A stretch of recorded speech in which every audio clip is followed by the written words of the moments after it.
Hello everyone, నేను మీ Rajeshwari. Welcome to Rajesh homely kitchen. ఈరోజు వీడియోలో స్పైసీగా ఎంతో టేస్టీగా ఉండే మసాలా మిర్చి ఫ్రైని ఎలా చేసుకోవాలో చూపించబోతున్నానండి. ఈ ఫ్రై వచ్చేసి రసంలోకి కానీ పప్పుచారులోకి కానీ సైడ్ డిష్గా తింటే చాలా అంటే చాలా బాగుంటుందండి. తప్పకుండా ట్రై చేయాల్సిన రెసిపీ అన్నమాట. సో మరి ఫ్రెండ్స్, ఇంకెందుకు ఆలస్యం, లేట్ చేయకుండా ఈ ఫ్రై తయారు చేసుకోవడానికి ఫస్ట్ ఇక్కడ నేను మీడియం సైజుగా ఉండే 2 బంగాళదుంపల్ని ఉడికించి తొక్కు తీసి రెడీగా పక్కన పెట్టుకున్నాను.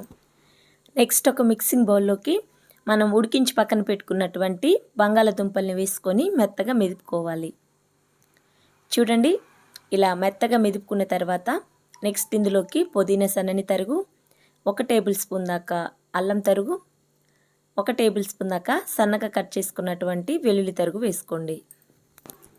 నెక్స్ట్ ఇందులోకి 1/2 టేబుల్ స్పూన్ దాకా గరం మసాలా, 1/2 టేబుల్ స్పూన్ దాకా ధనియాల పొడి, 1/2 టేబుల్ స్పూన్ దాకా వేయించి పొడి చేసుకున్నటువంటి జీలకర్ర పొడి, వీటన్నిటిని ఈ మిక్చర్లో వేసుకోండి.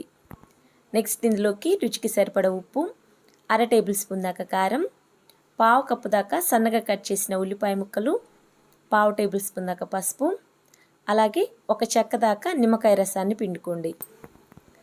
నెక్స్ట్ ఇప్పుడు ఈ స్పైసెస్ అన్నీ ఆలు పేస్ట్లో కలిసేటట్లు బాగా కలుపుకోవాలండి.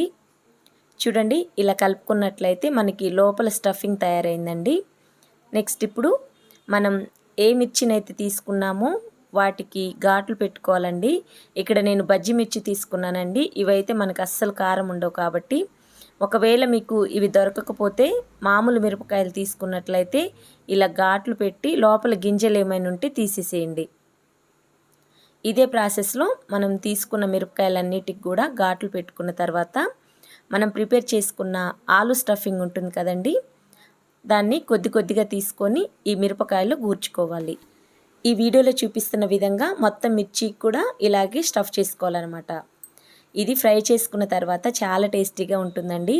లోపల ఉన్న ఆలు స్టఫ్తో రైస్ని కూడా కలుపుకోవచ్చు అన్నమాట. చాలా బాగుంటుంది. మొత్తాన్ని కూడా ఇదే ప్రాసెస్లో స్టఫ్ చేసుకున్న తర్వాత నెక్స్ట్ ఇప్పుడు ఈ మిర్చిని ఫ్రై చేసుకోవడానికి స్టవ్ ఆన్ చేసి ఒక ప్యాన్ పెట్టుకొని 5-6 టేబుల్ స్పూన్ల దాకా ఆయిల్ వేసుకోండి. ఆయిల్ హీట్ అయిన తర్వాత 1/2 టేబుల్ స్పూన్ దాకా జీలకర్ర వేసుకొని చిటపటమన్న తర్వాత మనం స్టఫ్ చేసుకున్న పచ్చిమిర్చిని అన్నిటిని కూడా 1 by 1 సెట్ చేసుకోవాలి.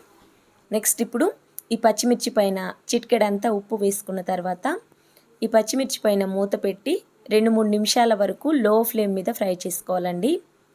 ఆ తర్వాత మూత తీసి చూసినట్లయితే మనకి కింద స్టఫింగ్ అంతా చక్కగా ఫ్రై అవుతుందండి.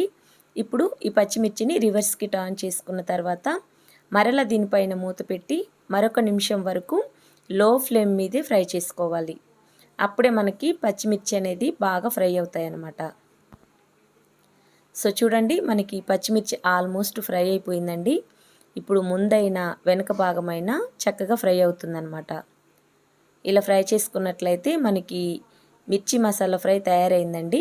ఇప్పుడు స్టవ్ ఆఫ్ చేసుకొని ఈ మిర్చిని వేడి వేడి అన్నంలోకి, రసంలోకి, పప్పుచారులోకి నంచుకొని తింటే చాలా అంటే చాలా బాగుంటుందండి. సో మరి ఫ్రెండ్స్, ఈ వీడియో మీకు నచ్చినట్లయితే తప్పకుండా ట్రై చేయండి. ట్రై చేశాక మీకు ఎలా కుదిరిందో నాతో షేర్ చేసుకోండి. ఫ్రెండ్స్, ఈ రెసిపీ మీకు నచ్చినట్లయితే తప్పకుండా ఓ లైక్ చేసి మన ఛానల్ని సబ్స్క్రైబ్ చేసుకోండి. బాయ్.